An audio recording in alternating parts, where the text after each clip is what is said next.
বাংলাদেশের গণমাধ্যমগুলোর সংবাদ শিরোনাম দেখে প্রশ্ন উঠতে পারে, আওয়ামী লীগের কার্যক্রমের উপর কি নিষেধাজ্ঞা উঠে গেছে? গণমাধ্যমগুলোর খবরে বলা হচ্ছে, বর্ষিয়ান রাজনীতিবিদ, বীর মুক্তিযোদ্ধা ও সাবেক মন্ত্রী ইঞ্জিনিয়ার মোশাররফ হোসেনের জানাজা শেষে শোক মিছিল শেষ পর্যন্ত হয়ে যায় জয় বাংলা আর আওয়ামী লীগ এবং শেখ হাসিনার নামে স্লোগান মুখর মিছিল। একাধিক সূত্র বলছে, মোশাররফ হোসেনের জানাজাকে ঘিরে চট্টগ্রামে আওয়ামী লীগের এমন বড় ধরনের শোডাউন সরকার উচ্চ মহলকে ভাবিয়ে তুলেছে। এতদিন কার্যক্রম নিষিদ্ধ থাকা আওয়ামী লীগ ও অঙ্গ সংগঠনগুলোর ঝটিকা মিছিল সরকার ধরপাকড়ের মাধ্যমে সামাল দিচ্ছিল। আওয়ামী লীগের কার্যক্রম নিষিদ্ধ রাখার জন্য সন্ত্রাস বিরোধী আইনের সংশোধনী পাশ করার পাশাপাশি সরকারি পক্ষগুলো সুপ্রিম কোর্ট বার কাউন্সিলের মতো পেশাজীবী সংগঠনের নির্বাচনে জোর করে দলটির সমর্থকদের নির্বাচন থেকে দূরে রেখেছে। তাতে ফল হয়েছে উল্টো, সমালোচনা দেশ ছাড়িয়ে দেশের বাইরে ছড়িয়ে পড়েছে। সম্প্রতি ব্রাহ্মণবাড়িয়া সহ বেশ কয়েকটি জেলায় বড় বড় মিছিল, ছাত্রলীগ কর্মীদের কৃষকদের ধান কেটে দেওয়ার মতো কর্মসূচি সরকার ঊর্ধ্বতন মহলের চিন্তাকে বাড়াচ্ছিল। এর মধ্যে ইঞ্জিনিয়ার মোশাররফ হোসেনের জানাজার পর যে ধরনের শোডাউন কার্যক্রম নিষিদ্ধ থাকা দলটি করেছে তা নিয়ে চট্টগ্রাম থেকে শুরু করে ঢাকায় সরকারের সর্বোচ্চ পর্যায়ে আলোচনা হয়েছে। সরকারের শীর্ষ মহল যেখানে সরকারি ব্যানারে বঙ্গবন্ধুর নাম দেখে তেলে বেগুনে জ্বলে উঠছে, সেখানে আওয়ামী লীগের এত বড় শোডাউনের পর করণীয় কি হতে পারে তা নিয়ে আলোচনাও হয়েছে। সরকারি একটি সূত্র বলছে, এতদিন আওয়ামী লীগ ফেরত আসতে পারে এমন ভয় দেখিয়ে জুলাই সনদ ও সংবিধান সংস্কার ইস্যুতে জামাত এনসিপিকে মাঠের আন্দোলন থেকে দূরে রেখেছে।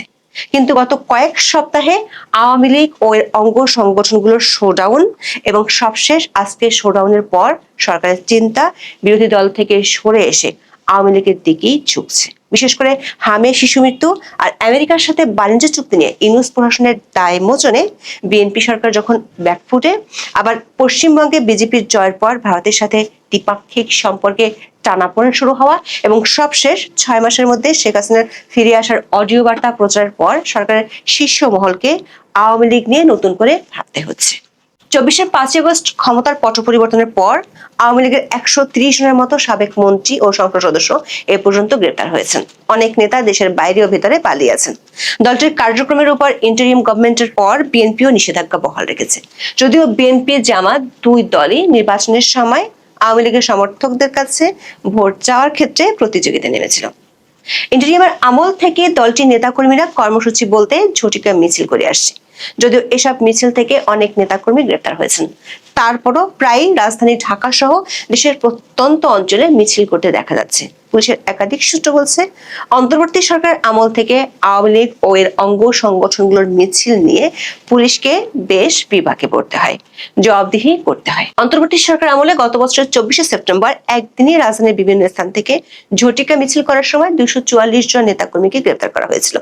গত বছরের নভেম্বরে আওয়ামী লীগের ঘোষিত ঢাকা লকডাউন কর্মসূচিকে কেন্দ্র করে ঢাকায় প্রায় 34 জন নেতাকর্মীকে গ্রেপ্তার করা হয়েছিল। পুলিশের হিসেব অনুযায়ী 2024 সালের আগস্ট থেকে 2026 সালের ফেব্রুয়ারি পর্যন্ত বাংলাদেশের রাজনৈতিক সহিংসতা ও পরবর্তী আইনি প্রক্রিয়ায় প্রায় 18,384 জনকে গ্রেপ্তার করা হয়েছে, যাদের প্রায় সবাই আওয়ামী লীগ ও অঙ্গ সংগঠনের নেতাকর্মী।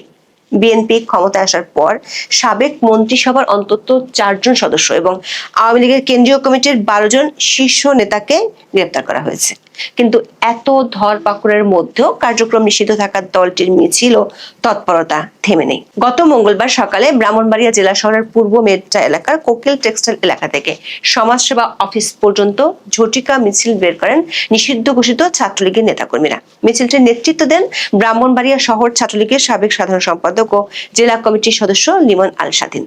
এই মিছিলটির ভিডিও সামাজিক যোগাযোগ মাধ্যমে ভাইরাল হওয়ার পর তা নিয়ে ব্যাপক আলোড়ন দেখা দেয়। পরদিন ছাত্রলীগের কয়েকজন নেতাকর্মী কৃষকের পাকা ধান কেটে দিচ্ছেন এমন একটি ভিডিও সামাজিক যোগাযোগ মাধ্যম ফেসবুকে ছড়িয়ে পড়ে। ঘটনাটি ঘটেছে মঙ্গলবার শরীয়তপুরের জাজিরা উপজেলার কুন্ডেরচর এলাকায়। দৈনিক প্রথম আলোর খবরে বলা হয়েছে, পদ্মাবাহিত জাজিরা উপজেলার কুন্ডেরচর ইউনিয়নের একটি গ্রামে ছাত্রলীগের 10 থেকে 12 জন নেতাকর্মী এক কৃষকের ধান কেটে দিয়েছেন। তাদের ধান কাটার একটি ভিডিও সামাজিক যোগাযোগ মাধ্যমে ছড়িয়ে পড়েছে। ভিডিওতে দেখা যায় 10 থেকে 12 জন তরুণ জাতীয় পতাকা, আওয়ামী লীগ ও ছাত্রলীগের দলীয় পতাকা হাতে নিয়ে একটি ধান খেতে বিভিন্ন ধরনের স্লোগান দিচ্ছেন।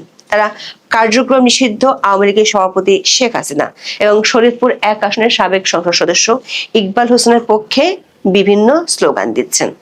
এরপর তারা একজন কৃষকের ধান কেটে দিচ্ছেন, ওই ধান মাথায় নিয়ে একটি নসিমন গাড়িতে তুলে দিচ্ছেন। ধান কাটতে সহযোগিতা করায় ওই এলাকার একজন কৃষক শরীয়তপুর জেলা ছাত্রলীগ ও জাজিরা উপজেলা ছাত্রলীগের নেতা কর্মীদের ধন্যবাদ দিতেও শোনা যায়। নিষিদ্ধ ঘোষিত ছাত্র সংগঠনটির এমন কার্যক্রমে বিপাকে পড়ে পুলিশ। উপরের মহলের চাপে খোঁজ নেওয়া শুরু করে। সরকারের শীর্ষ মহল থেকে পুলিশকে গোয়েন্দা তৎপরতা বাড়ানোর তাগিদ দেওয়া হয়। 13ই মে যখন এ নিয়ে আলোচনা চলছিল, তখন সাবেক সংসদ সদস্য ও বীর মুক্তিযোদ্ধা ইঞ্জিনিয়ার মোশাররফ হোসেনের মৃত্যুর খবর আসে। প্রকৌশল বিদ্যায় পড়াশোনা করা মোশাররফ হোসেন একাধারে বর্ষিয়ান রাজনীতিবিদ, মুক্তিযুদ্ধের সংগঠক ও সফল শিল্পপতি ছিলেন। এই মুক্তিযোদ্ধা 1 নম্বর সেক্টরের সাব সেক্টর কমান্ডার ছিলেন। যুদ্ধের সময় বিভিন্ন গুরুত্বপূর্ণ অপারেশনের নেতৃত্ব দেন তিনি। 1972 সালের সংবিধান প্রণেতাদের অন্যতম মোশাররফ হোসেন চট্টগ্রামের মিরসরাই আসন থেকে আওয়ামী লীগের প্রার্থী হিসেবে 6 বার এমপি হন। আমৃত্যু তিনি ছিলেন আওয়ামী লীগের সভাপতি মণ্ডলীর সদস্য। 1996 সালে তিনি বেসামরিক বিমান পরিবহন ও পর্যটন মন্ত্রণালয়ের মন্ত্রীর দায়িত্ব পালন করেন। পরে গৃহায়ন ও গণপূর্ত মন্ত্রী হিসেবেও দায়িত্ব পালন করেন। 2022 সালের 7 ডিসেম্বর রাজধানীর পল্টনে বিএনপি কার্যালয়ে হামলা ও বিএনপি কর্মী মকবুল হত্যার ঘটনায় করা মামলায় 2024 সালের 27 অক্টোবর রাজধানীর বসুন্ধরা আবাসিক এলাকা থেকে মোশাররফ হোসেনকে গ্রেপ্তার করেছিল গোয়েন্দা পুলিশ। পরে আরো বেশ কিছু মামলায় তাকে গ্রেপ্তার দেখানো হয়। কারাগারে থাকা অবস্থায় অসুস্থ হয়ে পড়লে 2025 সালের 5 ফেব্রুয়ারি চট্টগ্রাম মেডিকেল কলেজ হাসপাতালে ভর্তি করা হয় তাকে। 2025 সালের 14 আগস্ট সব মামলায় জামিন পেয়ে কারাগার থেকে বেরিয়ে আসেন তিনি। এরপর থেকে শ্বাসতন্ত্রের জটিলতা সহ নানা শারীরিক অসুস্থতার কারণে হাসপাতালে ভর্তি ছিলেন। 13ই মে তিনি হাসপাতালে চিকিৎসাধীন অবস্থায় মারা যান। 14ই মে চট্টগ্রামে হাজারো মানুষের উপস্থিতিতে এই বর্ষিয়ান রাজনীতিবিদের জানাজা হয়। তাকে শেষ শ্রদ্ধা জানাতে জানাজায় মানুষের ঢল নামে। বৃহস্পতিবার বেলা 11:15টায় চট্টগ্রাম নগরে জমিয়াতুল ফালা মসজিদ মাঠে তার জানাজা অনুষ্ঠিত হয়। এর আগে সকাল 10টা থেকে জানাজায় অংশ নিতে বিভিন্ন শ্রেণী পেশার মানুষ জড়ো হতে থাকেন। জানাজা শেষ হতেই মরদেহ নিয়ে রাখা হয় অ্যাম্বুলেন্সে। তখনই মাঠের চারপাশ থেকে হাজারো সহযোদ্ধা, রাজনৈতিক সহচর ও অনুসারীরা অ্যাম্বুলেন্স ঘিরে স্লোগান ধরেন। তাদের কণ্ঠে ওঠে বীর চট্টলার মোশাররফ ভাই, আমরা তোমায় ভুলি নাই, জয় বাংলা, জয় বঙ্গবন্ধু, শেখ হাসিনা আসবে, বাংলাদেশ হাসবে স্লোগান। নেতা কর্মীরা স্লোগান ধরে প্রিয় নেতার মরদেহবাহী গাড়ির সঙ্গে জমিয়াতুল ফালা মসজিদ মাঠ থেকে বের হয়ে আসেন। এই সময় পুলিশ সদস্যরা মাঠের মূল ফটকে দাঁড়িয়ে থাকলেও তাদের করার কিছুই ছিল না। সামাজিক মাধ্যমের কল্যাণে মুহূর্তে ভিডিও ছড়িয়ে পড়লে সরকার উচ্চ মহলেও এ নিয়ে আলোচনা শুরু হয়। যদিও সিএমপির পক্ষ থেকে আগে থেকেই ব্যাপক নিরাপত্তা ব্যবস্থা নেওয়া হয়েছিল, কিন্তু আওয়ামী লীগ এত বড় শোডাউন কিভাবে করলো সে বিষয়টি ভাবনায় ফেলেছে সরকারকে। কারণ বিএনপি ও সরকারের শীর্ষ মহল আওয়ামী লীগকে ছাড় না দেওয়ার সিদ্ধান্ত নিয়ে রেখেছে। আওয়ামী লীগের পক্ষে যেতে পারে এমন কোনো কাজের ব্যাপারে অলিখিত কড়া বিধিনিষেধ আরোপ করে রাখা হয়েছে প্রশাসনে। যেমন 14ই মে নেত্রকোনার কলমাকান্দা উপজেলা সাব রেজিস্ট্রার অফিসের দেয়ালে অফিস চার্টারে বঙ্গবন্ধু শেখ মুজিবুর রহমানের একটি উক্তি লেখা থাকায় তেলে বেগুনে জ্বলে ওঠেন জাতীয় সংসদের deputy speaker barrister Kaiser Kamal. 14ই মে বিকেলে আকস্মিকভাবে অফিসটি পরিদর্শনে গিয়ে তিনি এই প্রতিক্রিয়া জানান। কার্যালয়ের দেয়ালে টাঙানো সিটিজেন চার্টারে লেখা বঙ্গবন্ধু শেখ মুজিবুর রহমানের একটি বাণী একজন গণমাধ্যম কর্মী ডেপুটি স্পিকারের নজরে আনেন। সেখানে লেখা, সরকারি কর্মচারীদের জনগণের সঙ্গে মিশে যেতে হবে। তারা জনগণের গোলাম, সেবক, ভাই। তারা জনগণের বাপ, জনগণের ছেলে, জনগণের সন্তান। তাদের এই মনোভাব নিয়ে কাজ করতে হবে। এ সম্পর্কিত দুটি ভিডিও সামাজিক যোগাযোগ মাধ্যমে ছড়িয়ে পড়েছে। 40 সেকেন্ডের একটি ভিডিওতে দেখা গেছে ওই সাংবাদিক সিটিজেন চার্টারে বাম হাতের আঙ্গুল রেখে দেখিয়ে বলেন, এগুলো বহু আগে, এগুলো না থাকলে তো ভালো। এই ঘটনায় তিনি সাব রেজিস্ট্রারের কাছে ব্যাখ্যা জানতে চান। এ সময় ওই কর্মকর্তা দুঃখ প্রকাশ করে লেখাটি সরিয়ে ফেলবেন বলে জানান। 1 মিনিট 36 সেকেন্ডের অন্য একটি ভিডিওতে ডেপুটি স্পিকারকে বলতে শোনা যায়, এটা আসলে কি হতভম্বনা, হতাশাও বটে। আর আমি মনে করি যারা এই সমস্ত বিষয় ইগনোর করছেন তাদের বিরুদ্ধে যথাযথ ব্যবস্থা নেওয়া উচিত। এ ব্যাপারে আইনগত ব্যবস্থা নেওয়া উচিত। প্রশ্ন হলো, ডেপুটি স্পিকার কায়সার কামাল নিজেই আইনের লোক এবং তিনি ডেপুটি স্পিকার হয়েছেন বর্তমান সংবিধান অনুযায়ী। সেই সংবিধানে বঙ্গবন্ধুকে সর্বোচ্চ সম্মান দেওয়া হয়েছে। বিএনপি আবার বিরোধী দলকে কথায় কথায় সংবিধান রক্ষার ছবক দেয়। তাহলে বিএনপির ডেপুটি স্পিকার কেন একটি চার্টারে বঙ্গবন্ধুর একটি উক্তি দেখে তেলে বেগুনে জ্বলে উঠলেন? সূত্রগুলো বলছে, সাম্প্রতিক সময়ে আঞ্চলিক ভূ রাজনীতিতে কিছু নাটকীয় পরিবর্তন বিএনপিকে আওয়ামী লীগের বিষয়ে আরো ভাবিয়ে তুলেছে। এমনকি বিরোধী দল জামাত ও এনসিপি আওয়ামী লীগ সুবিধা নিতে পারে এই আতঙ্কে সরকার বিরুদ্ধে আন্দোলনে যাচ্ছে না। দৈনিক যুগান্তর এক রিপোর্টে বলা হয়েছে, রাজনীতির মাঠে প্রকাশ্যে হাঁকডাক যতই থাক না কেন, ক্ষমতাসীন বিএনপি ও জামাত ইসলামী নেতৃত্বাধীন বিরোধী দল কেউই আপাতত একে অপরের বিরুদ্ধে কঠোর অবস্থানে যাচ্ছে না। রিপোর্টটিতে বলা হয়েছে, সরকার ও বিরোধী দলের মধ্যে সংঘাতময় পরিস্থিতি তৈরি হলে তাদের কার্যক্রম নিষিদ্ধ আওয়ামী লীগের রাজনীতিতে ফেরার সুযোগ তৈরি হবে। আর এমন পরিস্থিতিতে বিপদ বাড়তে পারে বলে তিন দলের মধ্যে আলোচনা আছে। বলা হচ্ছে, আওয়ামী লীগ দেশের রাজনীতিতে ফের ক্ষমতা যেতে পারলে কাউকে ছাড় দেবে না, বরং বিএনপির তুলনায় জামাত ও এনসিপি আওয়ামী লীগের বড় শত্রু, এমন আলোচনা আছে। সংশ্লিষ্টদের মতে, রাজনীতিতে এসব আলোচনা ও পর্যালোচনার মুখে বিরোধীদের সরকার বোঝাতে চাইছে যে অতিরিক্ত কঠোর আন্দোলনে গেলে দেশে নতুন রাজনৈতিক সমীকরণ তৈরি হতে পারে। তাছাড়া বিষয়টি বিরোধী দলের নেতারাও জানেন। সরকার এমন কৌশলের উদ্দেশ্য হলো জামাতের সামনে দৃশ্যমান করা যে তারা বেশি কঠোর অবস্থানে গেলে আওয়ামী লীগের ফেরার সুযোগ তৈরি হতে পারে।